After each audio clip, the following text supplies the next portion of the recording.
In 2026, U.S. flight cancellations are up. Thousands of people stranded every week. Airports that close at midnight. Hotels that fill up in an hour. Terminals that go dark and quiet in a way that no building that size should ever go dark and quiet. Most people get through it. They find a corner. They charge their phone. They wait. These three didn't get through it. What happened to them has nothing to do with the airline, nothing to do with the weather, nothing to do with anything that will appear on a flight status board. These are true stories submitted to me this year. As always, names and details changed at the request of those involved. Let's get into it. A woman I'll call Maya had done the solo travel thing before. She was good at it, efficient. She knew which airports had 2 4-hour food options. She knew which terminals stayed lit after midnight and which ones went dark. She kept a portable charger in her carry-on and a backup booking on a hotel app just in case. She had a system. She'd used it 100 times. She was flying back from a work trip on a Tuesday night in February 2026 when her connecting flight out of a mid-sized regional airport got canceled. Weather. The kind of cancellation that comes at 10:47 p.m. with no rebooking until 7:15 a.m. the following morning. She called the hotel shuttle, fully booked. She called 3 other hotels within range, all fully booked, same flight, same story. She wasn't the only one stranded. The airline offered a voucher. The voucher was worthless without an available room. She went back inside. The terminal was emptying out fast. The other stranded passengers, a family with 2 kids, a businessman on his phone, a few college-age travelers, all seemed to find solutions within 20 minutes. Rides from people they'd called, cars they'd rented, options Maya didn't have. By midnight, she was one of maybe 6 people left in the terminal. By 12:30, she was one of 3. She found a row of seats near Gate 14, the far end of the terminal, away from the main entrance, quieter than the rest, and settled in. Charger plugged into the wall socket below the seats. Earphones in. She told herself it was fine. She'd done worse. She said the first thing she noticed was the lights. Around 1 a.m., the overhead fluorescents in the outer sections of the terminal began shutting off. Not all at once in sections, moving from the far gates toward the center, like someone was working through a checklist. The terminal getting progressively darker from the outside in. Gate 14 was the 3rd section to go dark. She was still sitting there when the lights above her switched off. She moved toward the center of the terminal, toward the gate agent's desk, toward the remaining lights. She passed 2 other people on the way, a man asleep across 3 seats, a woman typing on a laptop who didn't look up. She found a spot near the central desk and sat back down. The gate agents were gone. The desk was unmanned. A single bank of overhead lights remained on above the central seating area. Everything else in the terminal was now dark. She sat in that pool of light and looked at the dark beyond it. She told me she's not someone who gets spooked easily. She was tired and frustrated, and she wanted to go home, but she wasn't scared. She put her earphones back in and tried to sleep. She woke up at 2:17 a.m. She didn't know why at first. Nothing she could identify. She took her earphones out and listened. The terminal was completely silent. The man who had been sleeping across the seats was gone. The woman with the laptop was gone. She was alone in the terminal. That wasn't what woke her. She looked toward Gate 14. In the dark, at the far end of the terminal, in the section where the lights had gone off an hour earlier, there was a dark figure, standing at the windows, facing out toward the tarmac. Still. She stared at it for a long moment. Her first thought was a cleaning crew member, an airport employee, someone who had work to do in that section of the terminal after the passengers cleared out. But cleaning crews move. They have equipment carts, mops, trash bags. They make sound. This figure was standing perfectly still at the window, both hands at its sides, facing away from her, looking out at the dark tarmac. Maya said she sat completely still for she estimates about 2 minutes. Watching. The figure did not move. She reached into her bag and got out her phone. She opened the flashlight. She pointed it toward Gate 14. The beam caught the windows, the reflection of the light, the seats along the wall, the gate podium. No one there. She stood up. She walked slowly toward Gate 14, phone light ahead of her. The section was empty. The seats were empty. The windows reflected her flashlight back at her. She stood at the spot where the figure had been standing and looked out at the tarmac. Empty. The runway lights in the distance. A plane parked far out, dark and still. She turned around and walked back to the central seating area. She did not sleep again. At 5:30 a.m., the terminal lights came back on. Staff began arriving. The gate agents returned. The place filled up. She got on her 7:15 a.m. flight and went home.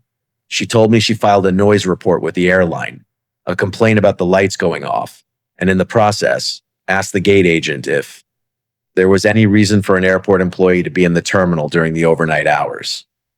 The gate agent told her the terminal was fully secured after midnight. No cleaning crews, no maintenance. No staff of any kind until 5 a.m. She asked if it was possible for a passenger to remain in the terminal after the last crew left. The gate agent thought about it and said it was technically possible. There was no systematic sweep of the terminal before lockdown. If someone found a quiet spot and stayed still, Maya said she asked one more question. She asked if anyone else had ever reported seeing someone in the terminal during the overnight hours. The gate agent looked at her for a moment. Then she said, "We've had a few reports over the years." Maya asked what came of those reports. The gate agent said, "They never found anyone." She picked up her boarding pass and walked to her gate. She told me she thinks about it differently depending on the day.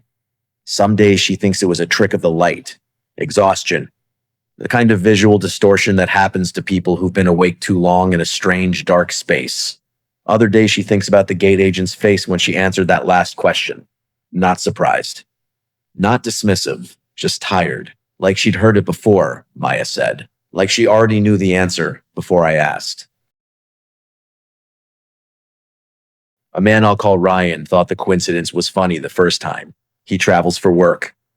4, sometimes 5 flights a month. He has the routine down. Same bag, same seat preference, same podcast for takeoff. He knows the airports, he knows the rhythm. He doesn't pay much attention to other passengers. The first time he noticed the man, it was on a Tuesday morning flight from one major city to another. Window seat. 3 rows back. 40s. Gray jacket. Carry-on that looked identical to Ryan's. He remembered him because they'd reached for the same overhead bin at the same time and laughed about it. He didn't think about it again. 2 weeks later, different route, different airport, Ryan was settling into his seat when he looked up and saw the man again. Gray jacket. Carry-on. Same row. Other side of the aisle. Ryan told me his reaction was the reaction anyone would have: a brief, amused recognition. Small world. Traveling salesmen, consultants, people with heavy work schedules end up on the same routes more often than you'd think. He didn't say anything. He put his earphones in. The third time was 3 weeks after that. Different airline. Different route entirely. A route Ryan almost never took. He'd been rerouted because of cancellations. The kind of cascading delay that 2026 flight chaos had been producing constantly. He hadn't known he'd be on this flight until 4 hours before departure. He was at the gate waiting to board when he looked up from his phone. The man in the gray jacket was sitting directly across from him in the gate seating area, looking at his phone. Ryan stared at him for a moment. The man didn't look up. Ryan told himself it was coincidence. Had to be. He was rerouted at the last minute. There was no way anyone could have known he'd be on this flight. He boarded. He found his seat. 20 minutes into the flight, he went to use the bathroom. He walked back past the rows toward his seat. The man in the gray jacket was in 24C. Ryan's seat was 24D. He sat down. The man in the gray jacket was looking at his phone. He didn't look over. Ryan sat very still for a moment. Then he opened his own phone and did something he hadn't done before. He looked the man up. He didn't have a name. He had a face, seen 3 times at close range. He tried a reverse image search using a photo he'd discreetly taken on his phone. Nothing. He tried to think through the routes, the dates, whether there was a logical, professional explanation, a consultant who worked the same client corridor, a sales rep who covered the same territory. The more he thought about it, the less it held together. The rerouted flight was the problem, the one he hadn't known he'd be on until 4 hours before. He thought about how you find out someone's going to be on a specific rerouted flight 4 hours before departure. You don't research it. You can't research it in advance. You either get the same last-minute rerouting, which was possible, or you already know where the person is going, which meant tracking them some other way. Ryan landed, got his bag, and walked through the terminal. He told himself he was being paranoid. He was tired. 2026 had been a year of canceled flights and rerouted itineraries, and he'd been on the same routes as thousands of other frequent travelers. And statistically, he stopped walking. He turned around. The man in the gray jacket was about 40 feet behind him, walking in the same direction, looking at his phone. Ryan stood there and let the crowd move around him. The man walked past without looking up. Ryan watched him walk away toward the exit. He told me what he did next. He went to his car in the parking garage, and before he drove home, he searched every surface of his car, his bag, his laptop case. Under the rear bumper, in a magnetic holder pressed against the wheel well, he found an AirTag. He called the police from the parking garage. The investigation is ongoing. They have not identified the man in the gray jacket. Ryan told me what he thinks about, not the AirTag. He'd heard about AirTags. He knew what they were used for. He thinks about the flights. 3 times he sat near me on a plane, he said. 3 different airports, 3 different routes, 3 different airlines. And I only found the AirTag on the 4th incident, which means the first 3 times he wasn't tracking me with a device. He pauses. He already knew which flights I'd be on, and I have no idea how. A woman I'll call Claire was stranded at a major U.S. airport in March 2026. Flight canceled. Weather. She'd been through it before. A quick scramble on her phone, find a hotel near the airport, book it before the other 200 stranded passengers do, get out of the terminal. She was fast. She found a room.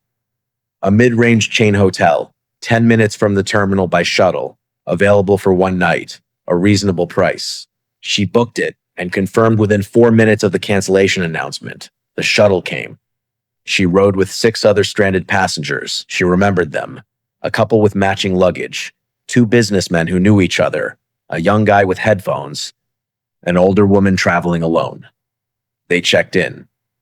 The lobby was busy. She wasn't the only one who'd found this hotel.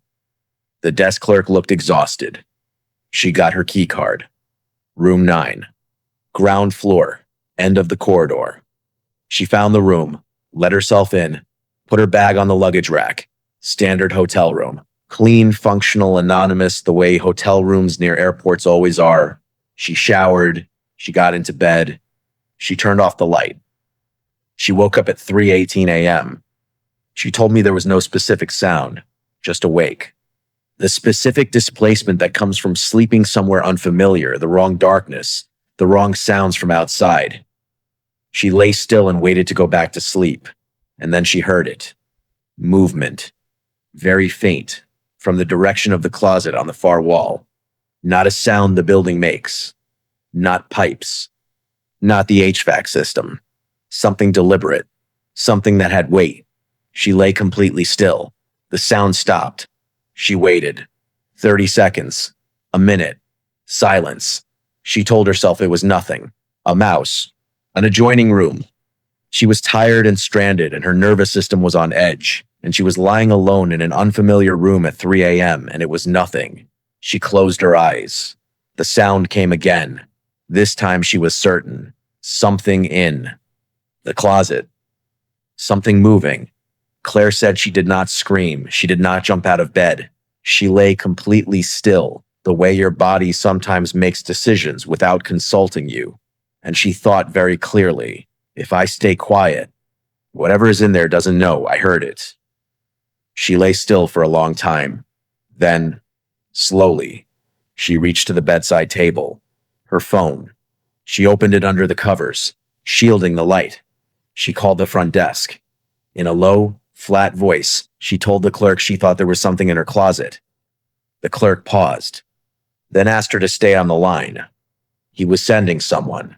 2 security staff arrived within 3 minutes. She heard them knock. She crossed the room and opened the door without turning on the light in the room. She wanted the advantage of darkness, if there was someone in that closet. The security staff turned on the room lights. They opened the way. Closet. Empty.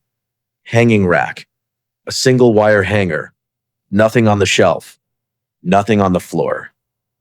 Claire stood there and looked at the empty closet. One of the security staff was thorough. He checked behind the hanging rack, checked the back wall. He knocked on the back of the closet. The back wall was hollow, not in the way drywall is always slightly hollow, hollow in the way of a space behind it. The security staff looked at each other. They called. Maintenance. Maintenance arrived 15 minutes later with a flashlight. He knew exactly what he was looking at. He'd worked in this hotel for 7 years. Behind the back wall of the closet in room 9, accessible through a utility passage that ran the length of the ground floor corridor, was a narrow maintenance space, about 2 feet wide, running the full length of the wing. Maintenance had used it for years to access electrical and plumbing without entering occupied rooms. The access panel on Claire's side, the back of the closet, was supposed to be secured with a latch. It wasn't latched. The security staff went into the maintenance passage with their flashlights.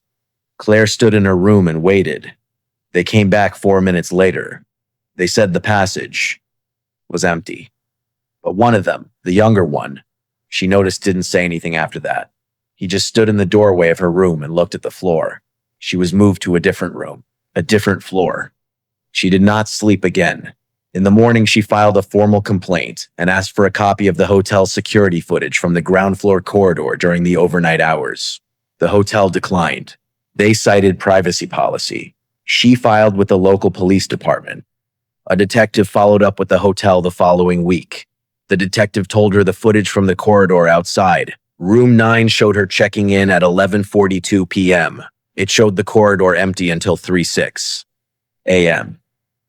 At 3:06 a.m., a figure walked down the corridor, slowly, stopped outside room 9, stood there for approximately 40 seconds, then walked back the way it came. The detective asked the hotel about the maintenance passage. The hotel confirmed the passage exists. They confirmed the access panel on Claire's side had an unsecured latch. They could not confirm whether the latch had been deliberately opened. They could not confirm who the figure in the corridor was at 3:06 a.m. They could not confirm whether the figure had used the maintenance passage to enter the space behind her closet. What they could confirm was this. Room 9 was the last room booked that night. At 11:38 p.m., 4 minutes before Claire checked in, someone had booked room 9, then canceled the booking at 11:41 p.m., 1 minute before Claire arrived at the desk. The detective asked the hotel who had booked room 9 before Claire. The booking had been made through a third-party platform. The account was registered to an email address that no longer existed. Created at 11:22 p.m., 16 minutes after Claire's flight cancellation was announced. She told me what she thinks about when she replays that night. Not the sound in the closet, not the hollow wall, not the maintenance passage. She thinks about the timing. 16 minutes, she said. My flight was canceled at 11:06 p.m. At 11:22 p.m., 16 minutes later, someone created an account and booked the room I would end up in. I found the room at 11:34 p.m. I booked it at 11:38 p.m., 12 minutes after they booked it. They canceled their booking at 11:41 p.m., 1 minute before I checked in. She stops. They weren't trying to stay in that room. They were making sure I got it. 2026 flight chaos has a new meaning now. Not just delays. Not just cancellations. Not just the frustration of being stranded somewhere you didn't plan to be, at an hour you didn't plan to be there. Being stranded means being alone in a place that wasn't expecting you, that didn't prepare for you, that has corners and corridors and maintenance passages that nobody thinks to check.